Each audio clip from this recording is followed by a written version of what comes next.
How y'all doing today? This is my quick review. Came home late, I did a quick supper.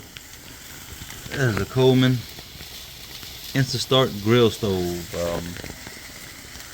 This is a third time I use it. I went on a camping trip at Indian Creek in Woodworth, Louisiana, and still in a burn ban all year. So we can only use propane to cook on. I normally don't use propane to cook on, but I had a camping trip already planned and I needed something propane. So I picked this up for, I believe it was $99 at Walmart. After taxes and everything, maybe 110. It's a nice stove. It grills well. It takes longer than charcoal, but I also got the fire on low. Like most propane stoves, the adjustment on the temperature knob is sensitive because when you let go, it normally springs back. So it's hard to fine tune the flame exactly where you want it for the heat setting. But I grill on low. It takes about 45 minutes to grill chicken, which really that's what it takes on charcoal. I just prefer charcoal. The stovetop burner works well. I use it for coffee and stuff like that. But it really puts out some heat. It really puts out a lot of heat. It's a great heater too.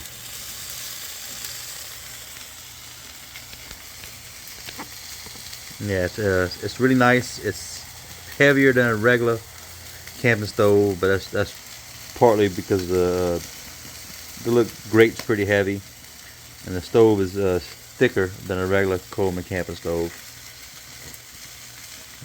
I'm really enjoying it. It cleans easy. I figured it would have been harder to clean, but it does clean fairly easy. Like I said, it does take up more space than a regular stove. It works out good for my purposes. I didn't want to spend this much on one, but the camping trip was planned. We were leaving on a Friday, and this was a Thursday night when I found out about the burn ban, and they only allowed propane on the primitive sites, or actually the whole campground altogether. You couldn't have any fires. So I wound up going right to Walmart. I was looking for a cheap grill stove. I wanted a grill. I already had a 2-burner camping stove. I forget what brand. It's an older one, but it worked well. But I left it outside in the weather, and all the paint was chipping along the edges, to where when you cook, sometimes paint chips will fall into the food. So I figured it was time for an upgrade. Plus, I get a bonus propane grill. Now I only use really one burner anyway. Speaking of burner, the downside of this burner, you can only fit a 10-inch pan. 10-inch max, and 10 inches is touching. You can always lower the windshield if there's no wind and fit something bigger. But again, if you need something bigger, you can always put a pot on here on the grill side. Anyway, back to what I was saying.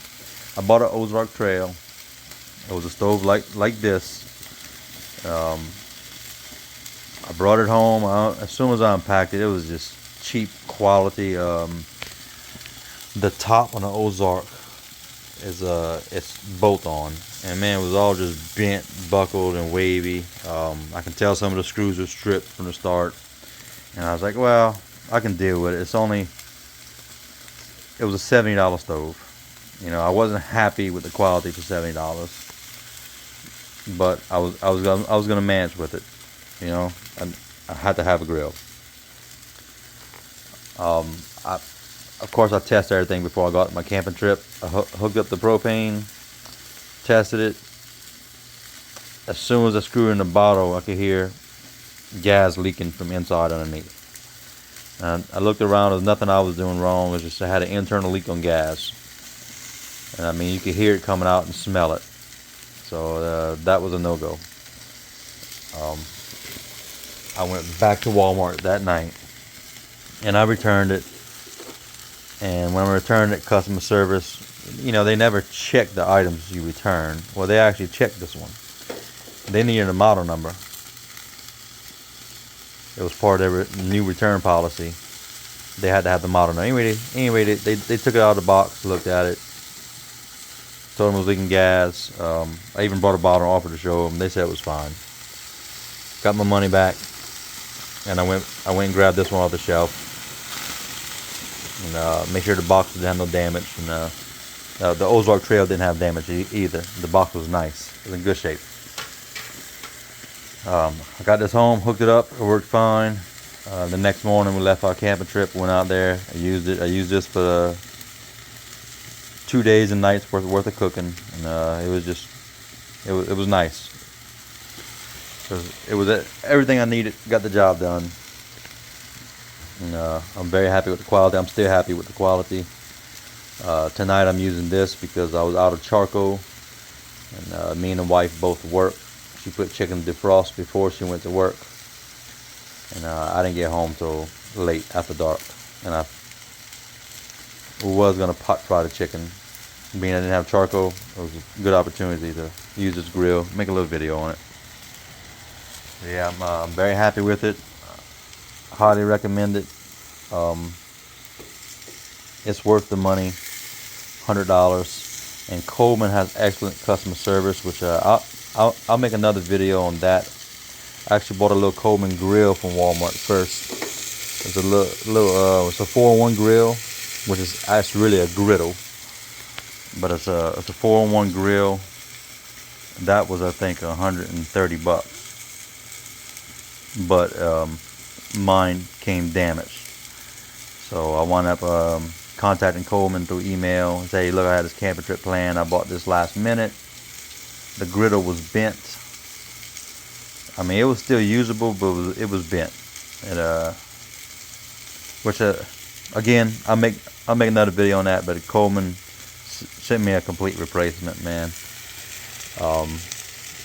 Big props to Coleman.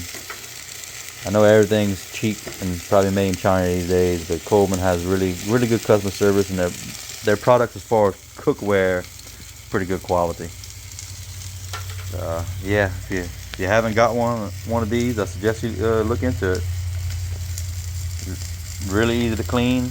It does take up more space than a regular 2-burner stove. It's a very handy item, and the bottom does get warm. You know, I can keep my hand on it, but it's warm, so you have to be cautious of what you put it on. You could use the inside of a tent, but I would recommend putting a piece of wood underneath or something as a backer, just so you don't damage your tent. But again, it's not recommended to cook inside your tent. But sometimes you got to do what you got to do. Yeah, if you haven't checked it out, go ahead and check them out. You know, shop around. You may be able to get cheaper somewhere else. I think $99 before taxes is a very reasonable price for the product you receive. Thank you all for viewing.